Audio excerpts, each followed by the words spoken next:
Back here, first things first. We'll get to the Warriors in a second, but first, Raptors, Bucks, Kawhi coast to coast. Nikola Mirotic thinks twice before contesting the dunk. Man, they got away with one here. Kawhi double-dribbled in transition. Yeah. Brogdon was the only one that was on it. Right there. He went to the referee and told him right after. He's like, look, he double-dribbled. Yeah. He picks up the ball. I didn't see it in real time, and it's right after, right before the next. That's the highlight. That's the reason why he's got a hurt leg. He's jumping off two legs now. Warriors, Blazers from Saturday. Draymond Green gets in transition, finds Jordan Bell for the dunk. Great play here. Jordan Bell redeems himself after missing an easy one earlier. Draymond staying in with him. That was one of the themes in the second half that led to their comeback. Most teams would be very lucky and very happy to have one passer as good as Draymond or Steph. The Warriors, of course, have two, and it's been part of how great they've been the last couple of weeks. More Warriors. Quinn Cook with a nice move at the point. Finishes with the lay-in. Oh, got left hanging, Steph. Let me see. Oh, well, listen. You get this. Is that Zach Collins? That is Zach Collins. I mean, just rock-a-bye baby on him a little bit. Quinn Cook gets to the rim. You got no chance out there. It's really nice. He brought the ball into his body like he was getting ready to shoot it, and then he moves his left hand and just puts him to sleep. Oh, nice. Yeah, that's a nice little dribble move. No one had an issue with Steph Curry getting left hanging with the high five?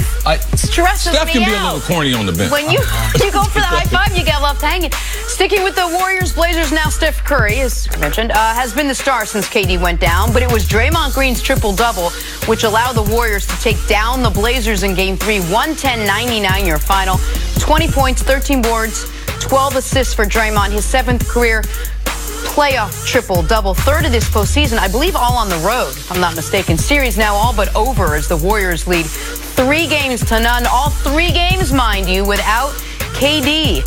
Here's Steve Kerr after the win. I don't even know what to say about Draymond. I mean, he was like a wrecking ball out there. He was just destroying everything in his path. The pace that he was generating was incredible, and it just seemed like he never got tired. In terms of just his aggression on both ends of the floor, his decisiveness, like you said, there's not a lot of big guys that can stay in front of him full steam ahead in transition and push the defense on their heels.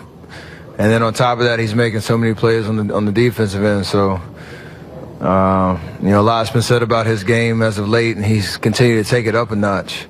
When Kevin's not on the floor, I know I have to be more aggressive. And so whether that's attacking the basket, putting more pressure on defense, I understand that. And I think it's very easy to just try to get these guys to make more and more shots when Kevin's not on the floor. But, it can't put that much pressure on them. So I just try to take it up on myself to really push the pace, get the tempo to where we wanted, and then still, try to make plays for other guys as well. Nick, this was not a lock for the Warriors by any stretch. They trailed by as many as 18 in this one. How are they able to win Game 3? And it felt like the Blazers expected it and were waiting for it to happen in that third quarter, and it felt like the crowd was as well. This was the biggest game that's been played in the Moda Center. It had been played by the Blazers franchise in nearly 20 years. You have a 14-point halftime lead, and they came out waiting for the other shoe to drop, and Golden State obliged. Draymond was unbelievable, and no one on the Blazers could match his intensity, his speed, his ferocity up and down the court. No one seemed even interested in matching it, much less duplicating it or beating it. The Warriors were amazing defensively in the second half. After allowing 37 in the second quarter, they allowed 33 total in the second half. And they just imposed their will. And unlike Game 2 in Oracle, when the Warriors hit them with an avalanche, the Blazers were able to punch back, and then they just melted away at the end of the game. The Blazers, it felt to me like they were resigned to their fate. Here comes the Warriors run.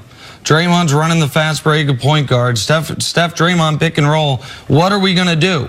It was frustrating to watch if you were hoping that this series could be competitive at some point, because the Warriors are clearly better. Even without Kevin Durant, the Warriors are the heavy favorite. But to blow back-to-back big halftime leads in the exact same way and with your season on the line to show no resistance whatsoever, it was frustrating as a neutral observer.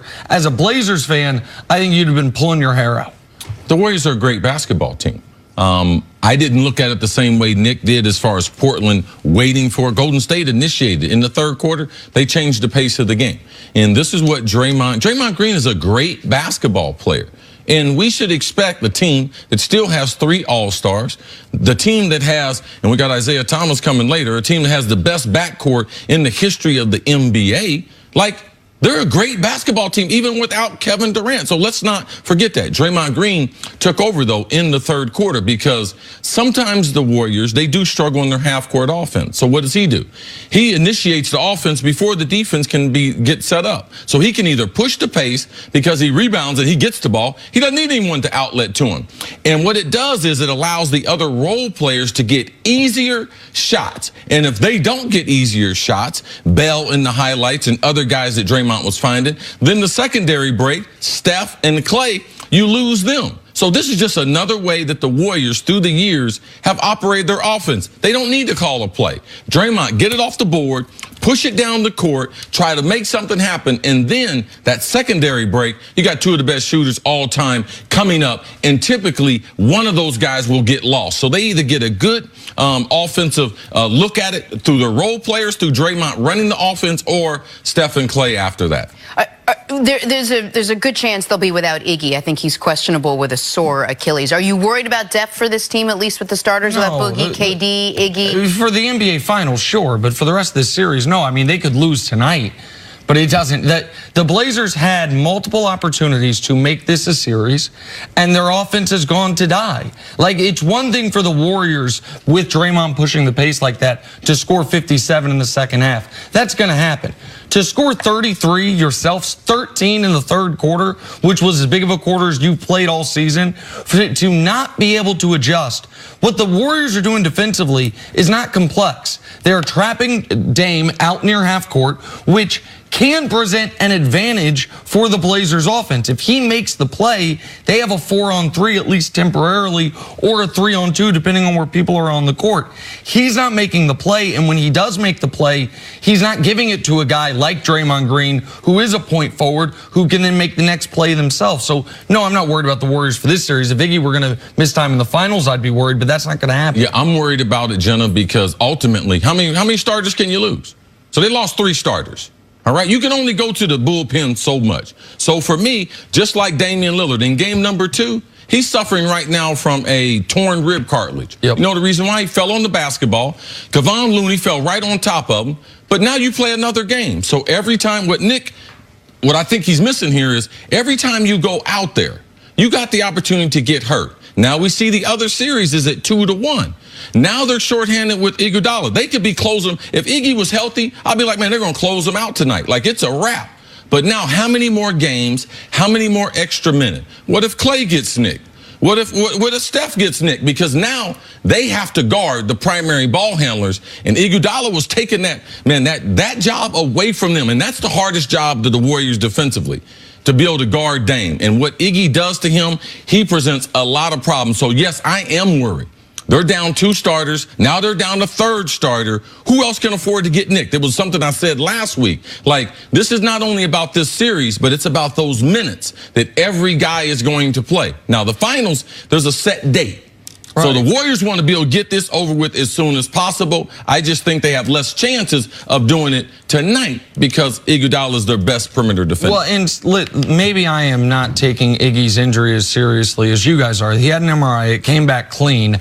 I don't believe that if this were a game that the Warriors needed, I would assume Iguodala would play. We don't officially know if he's not going to play this evening. And the Blazers, to me, they have waved the white flag. They might win tonight, but and of course they can't suffer an injury to Steph or Clay, Chris. I agree with you on that. But if they had an opportunity to really put the pressure on Golden State, particularly if Andre Iguodala was not going to play. But what halftime lead do they need tonight to feel comfortable going into the third quarter? So what if Portland gets the same lead they got in game number 2 and game number 3?